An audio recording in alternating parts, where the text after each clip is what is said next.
program you are about to hear is fiction, science fiction. We make no guarantees, however, how long it will remain fiction. Exploring Tomorrow.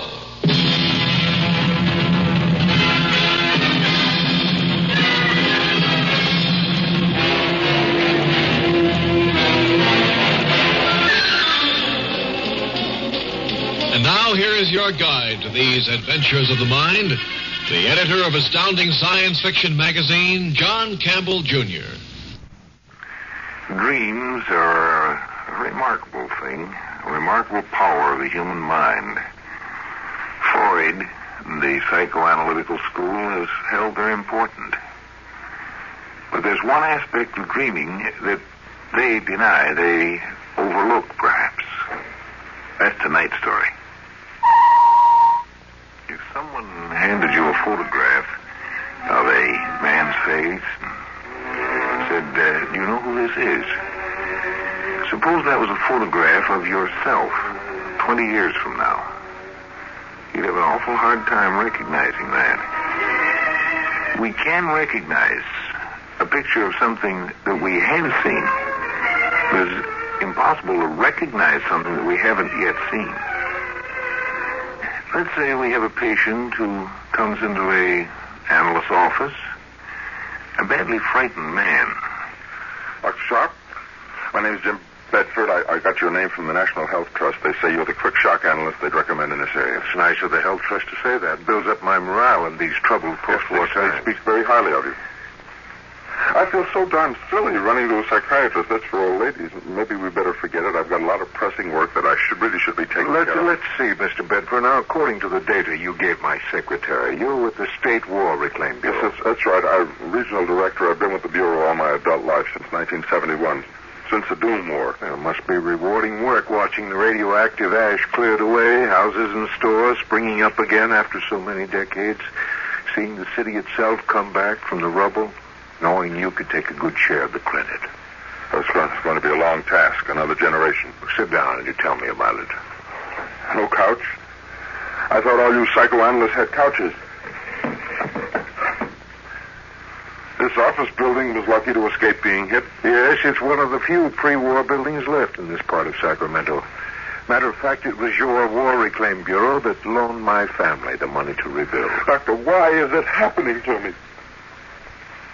What am I going to do? I have to stay at my job. Nobody else can do it. Nobody else knows this area the way I do. Nobody knows the people here the way I do. You were born here, William? Yes, I've lived in Sacramento all my life. What is it that's bothering you? I have some kind of hallucination, and it keeps getting worse. I've tried to shake it, but it comes back bigger and stronger. Now it's getting so that I can't work. I can't do my job. I'm starting up recall-inducing equipment, Mr. Bedford. It'll put you in a state of semi-sleep for a few moments. I'd like you to tell me what this hallucination is.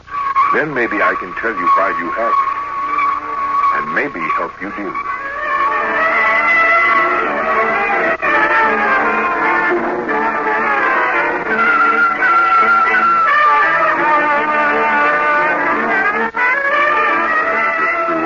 Damage inventories.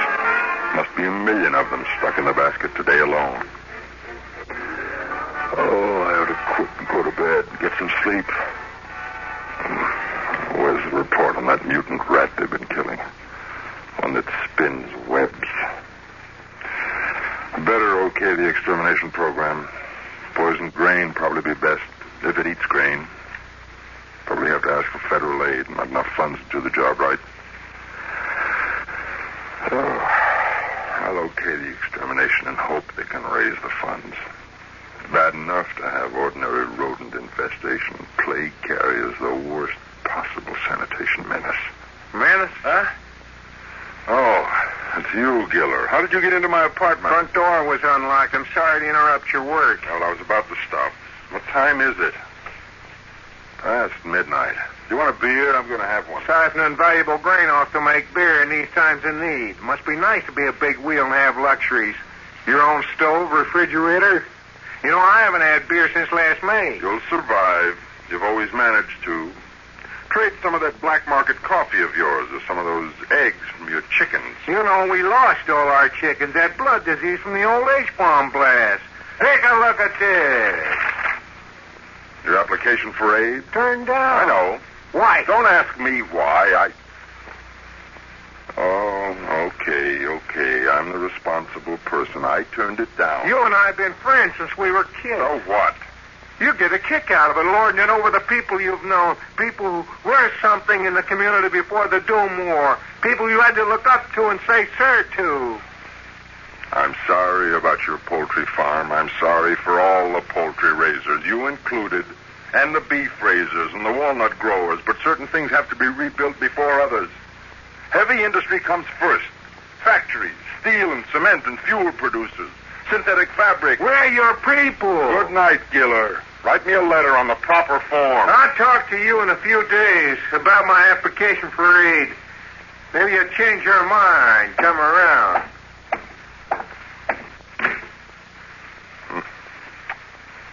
Giller ever got that farm going, he'd be the biggest black market operator in California. $5 a piece for grade A eggs, and he knows where to get it.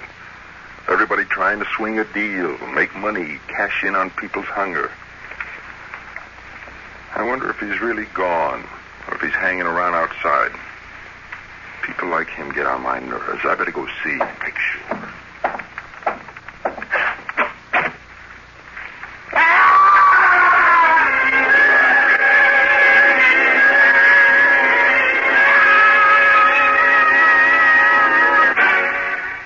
Ordinary psychoanalytic practice.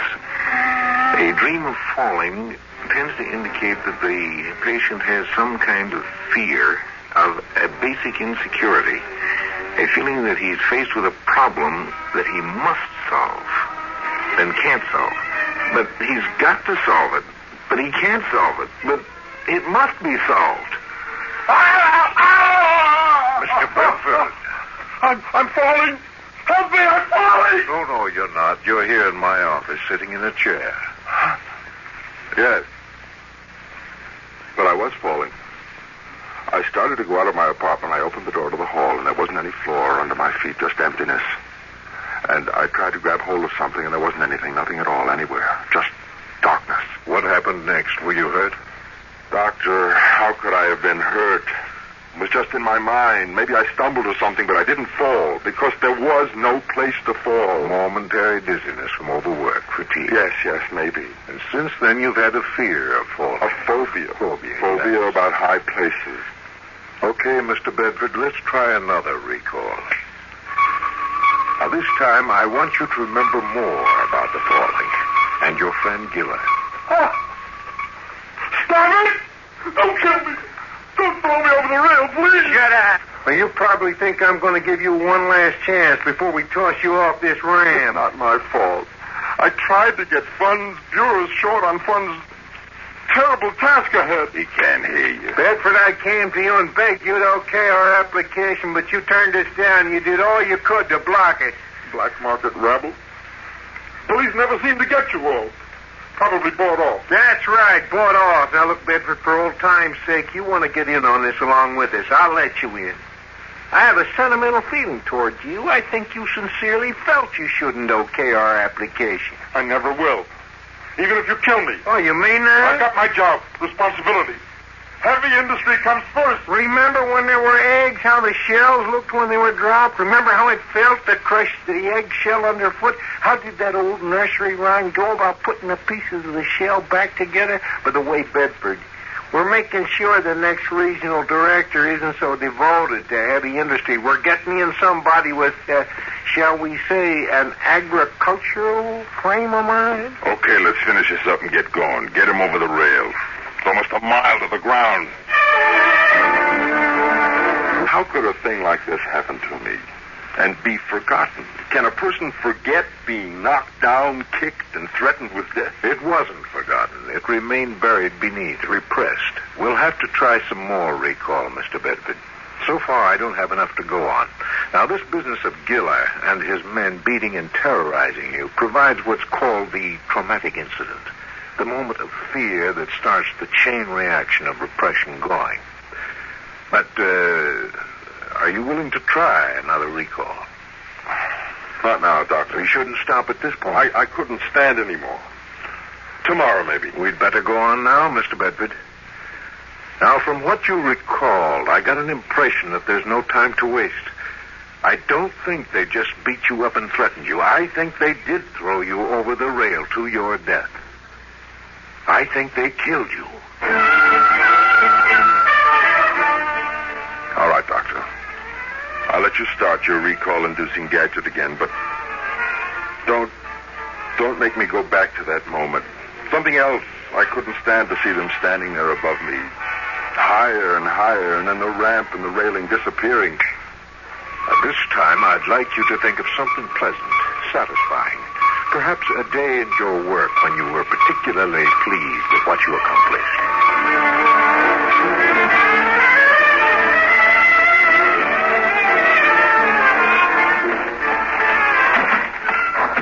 The public baths. Kids splashing around, lots of hot water. Wonder how many of us would be dead by now. Dead from contamination from the perpetual fallout if we hadn't built those huge pools and fountains over there. It's the hardest decision I ever made. I felt like a lunatic, giving them the go-ahead. A lot of people were angry about that. But after I saw the figures from the Anti-Radiation Committee, it had to be done. No matter how many people got angry. I know my duty. It's to the whole people, not a few special groups here and there.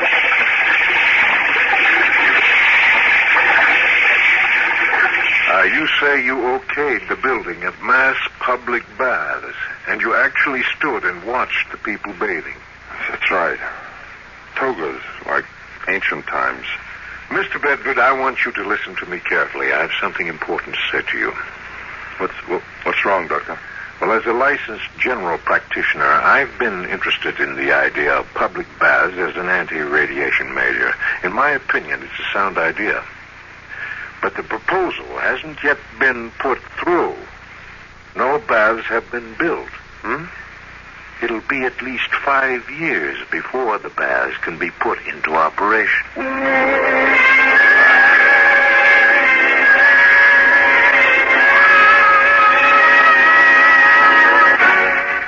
The usual interpretation doesn't quite check. Sometimes the dream isn't quite usual. If a man has a dream of the future, it's awfully hard to identify its source, because the source hasn't happened yet. Tell me, Bedford, you were exposed to a great deal of radiation in the early part of your life, and so were your parents. That's right. We all were. We all went through the blasts and the heavy fallout of the war, the contamination of our food, water, homes, clothing. Do you remember any unusual exposure, either to you or to your parents, radiation approaching a dangerous maximum? Let me try to remember. I'm confused. You think I'm some sort of a freak. Stop sitting there in the chair insulting yourself. You have to make plans. Plans? Ha! There's nothing I can do. There's no way I can stop him. Try to remember any toxic dose of radiation, especially in the earliest part of your life. Now go back to the enemy missile attack. Sirens. Can you hear sirens? You're possibly running toward a shelter. Your family running, too. Across a field, maybe. I'm sorry, Doctor. I've had all I can take. I'll see you again some other time. You're leaving? Thanks for the help. I've got to consider all this. Maybe I'm not remembering the future. Maybe it's just a false memory, a neurotic fantasy. How could we check? If it's really in the future...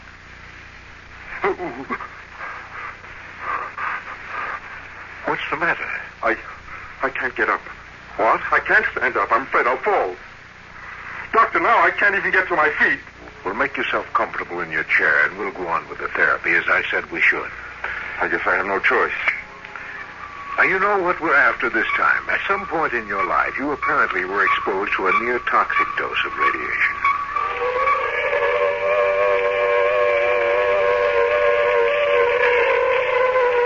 Wait for me. Hey, don't leave me behind. Come on back. Hey, Tony, wait for me. Hurry up. Okay. Let's get down. Get the metal lid open. And listen. enough so we can get down there and be safe. You scared, Jimmy? Yes. Open that way. Not until you apologize for what you said in class the other day. You said my family moved here because they thought nobody would bomb this sector. You said my family was scared of being bombed. Okay, let's see.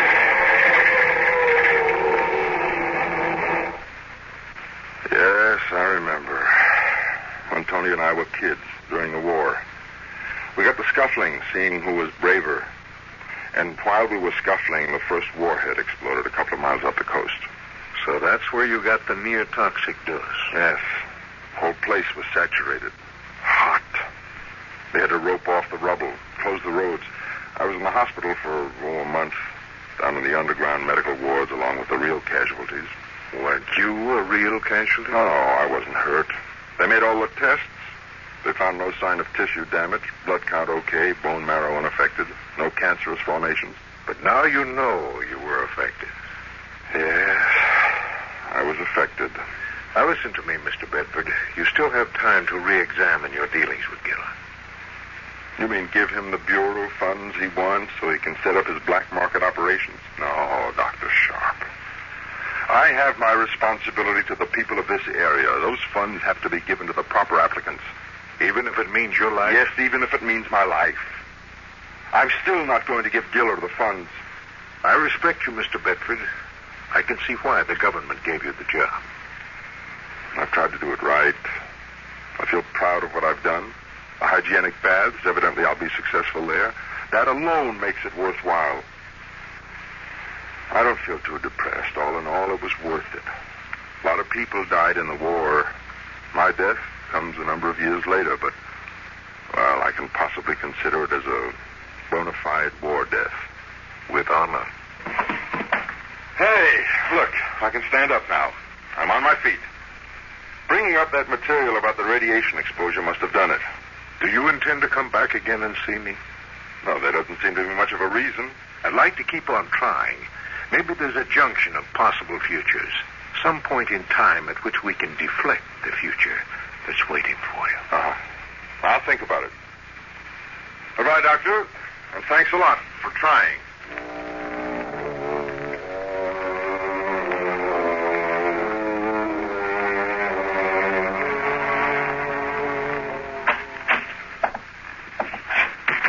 Did you wish to see me?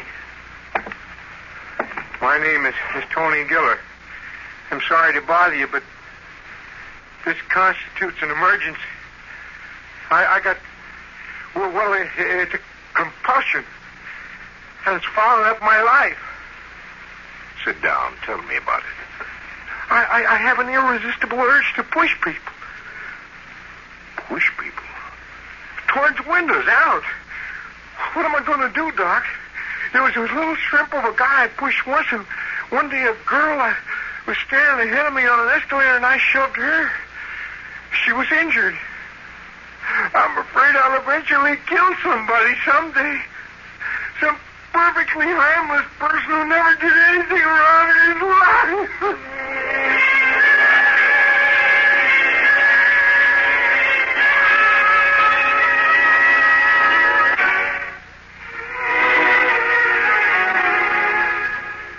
The stone is never afraid of anything.